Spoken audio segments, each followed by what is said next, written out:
পৃথিবীর তিনজন বিখ্যাত বড় আলেম, ঊনবিংশ শতাব্দীর, বিন বাজ রাহিমাহুল্লাহ, উসাইমিন রাহিমাহুল্লাহ, আলবানী রাহিমাহুল্লাহ, নাম শোনেন নাই?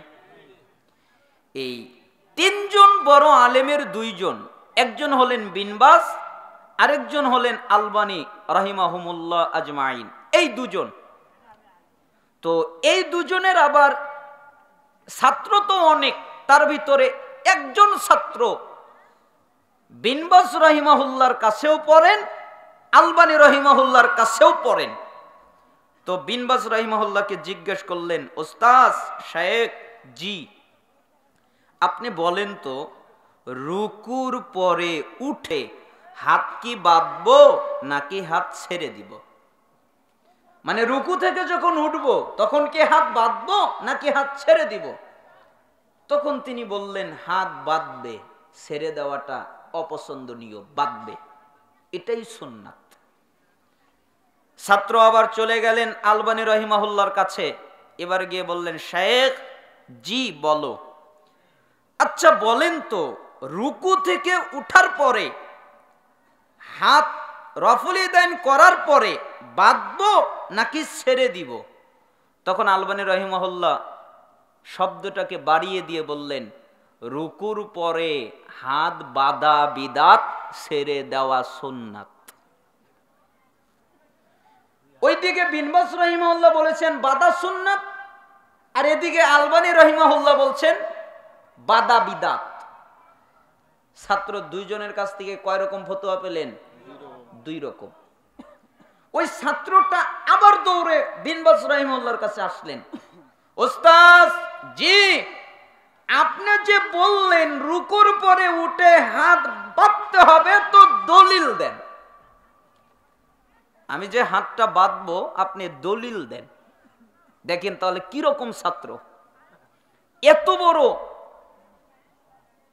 সবচেয়ে বড় মুফতি, তাকে বলছেন যে আপনি দলিল দেন। তখন ছাত্রকে প্রস্তুত করছেন কিভাবে? এই আমার আদরের ছাত্র শোনো, আল্লাহর নবী বলেছেন, মাইয়ুরিদিল্লাহু বিহি খাইরান ইউফাক্কিহু ফিদ্দীন।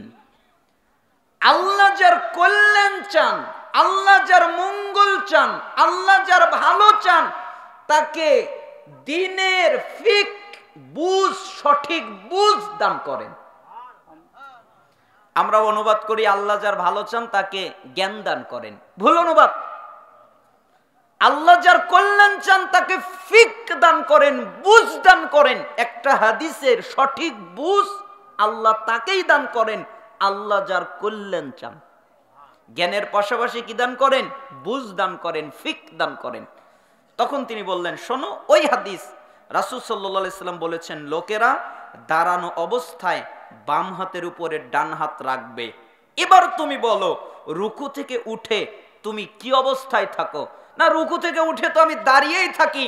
তাহলে ওই হাদিস অনুযায়ী যেহেতু দাঁড়ানো আছো, তাই দাঁড়ানো অবস্থায় বাম হাতের উপরে ডান হাত রাখবে, এটাই সুন্নাত। ছাত্র এবার আরো টেনশনে পড়ে গেল, কি করব? এবার আবার আলবানী রাহিমাহুল্লাহর কাছে চলে গেলেন, ওস্তাদ জি, আপনি যে বললেন রুকুর পরে হাত ছেড়ে দিতে হবে, তো দলিল দেন। এবার কার কাছে দলিল চাচ্ছেন? আলবানী রাহিমাহুল্লাহর কাছে। তখন আলবানী রাহিমাহুল্লাহ বলছেন যে আল্লাহর নবী বলেছেন, হাদিস দ্বারা বোঝা যায় যে রুকু থেকে ওঠার পরে অঙ্গ নিজস্ব জায়গায় ফিরে যাবে।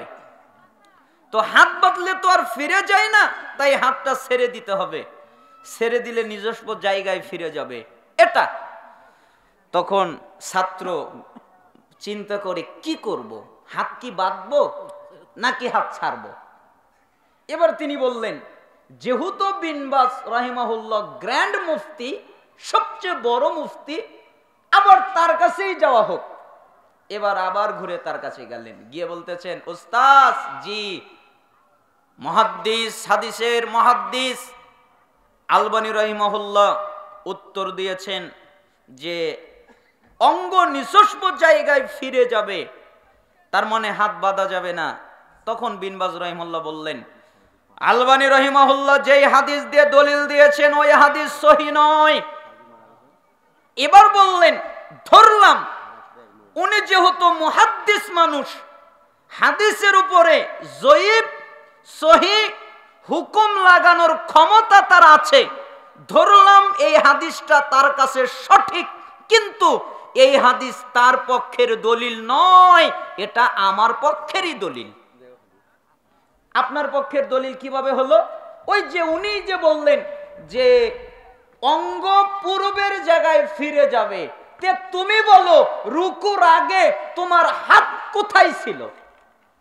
আচ্ছা আপনারা বলেন তো, রুকুর আগে হাত কোথায় ছিল? বাঁধা ছিল। তাহলে হাত পূর্বের অবস্থায় ফিরে যাবে, তার মানে হাতটাকে বাঁধতে হবে। মরার আগ পর্যন্ত তারা দুজন ইখতিলাফ করে গেছেন, একমত হয় নাই। কোন সালাফ বলেছেন কিয়ামত পর্যন্ত যদি হায়াত থাকতো এ দুজন মুহাদ্দিস, এ দুজন শায়েখ কখনো একমত হতেন না। কেন? বিন বাস রাহিমাহুল্লাহর বুঝ আলাদা, আলবানী রাহিমাহুল্লাহর বুঝ আলাদা, তাই না? এই জন্য একটা কিতাবই রচিত হয়েছে, আলবানী রাহিমাহুল্লাহ, বিন বাস রাহিমাহুল্লাহ, উসাইমিন রাহিমাহুল্লাহ, ইনাদের সংক্ষিপ্ত ইখতিলাফের উপরে বিশাল বড় কিতাব। সংক্ষিপ্ত ইখতিলাফ, হাজার হাজার ইখতিলাফ, একজনের সাথে আরেকজনের মিল নেই। তাই আপনার সাথে আমার মিল নাও হতে পারে।